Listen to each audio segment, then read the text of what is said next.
जयपुरी ख्याल की अपनी एक निजी विशेषता है, ये ख्याल अलग ही प्रकार का है। अलग प्रकार का कैसे है? तो अब तक हमने ज़्यादातर जो ख्याल पढ़े हैं, उसमें स्त्री पात्र की भूमिका भी ज़्यादातर ख्यालों में पुरुष निभाते हैं।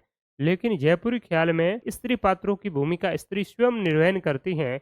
इसका मतलब हो गया इस ख्याल में जयपुरी ख्याल में स्त्री और पुरुष दोनों ही भाग लेते हैं। बाकी वाले जो ख्याल हैं, वो आपके रटे-रटाए जो ख्याल होते हैं, यानी कि जो आपकी साहित्यिक रचनाएँ इत्यादि होती हैं, तो उन पर कोई आपका ख़्याल किसी के द्वारा लिखा होता है, यानी कि कोई भी जो फ़िल्म बनती है वो एक स्क्रिप्ट पर बनती है। उसी प्रकार से कोई भी आपके लोक नाट्य होते हैं, नाटक इत्यादि होती हैं, तो वो भी एक बनी-बनाई स्क्रिप्ट पर बनती है, उसका मंचन किया जाता है।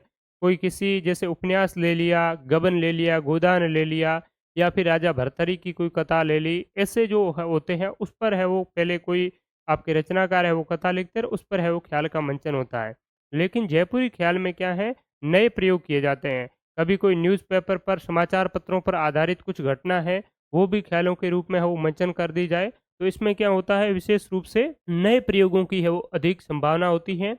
देखिए, जैसे समाचार पत्र हैं, कविता है, संगीत है, नृत्य है, गायन है, इन प्रकार के जो अभिनय होते हैं, उसका इसमें सुंदर समावेशन होता है। यानी कि समाचार पत्रों में भी आपकी कई प्रकार की जो घटनाएँ, कुछ नाटक इत्यादि है, वो आती रहती हैं।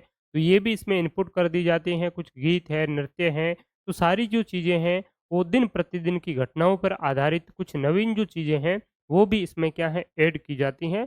तो ये जयपुरी ख्याल की अपनी एक क्या है निजी विशेषता मानी जाती हैं, ठीक है? तो समाचार पत्र ये भी आपको ध्यान में रखना है। तो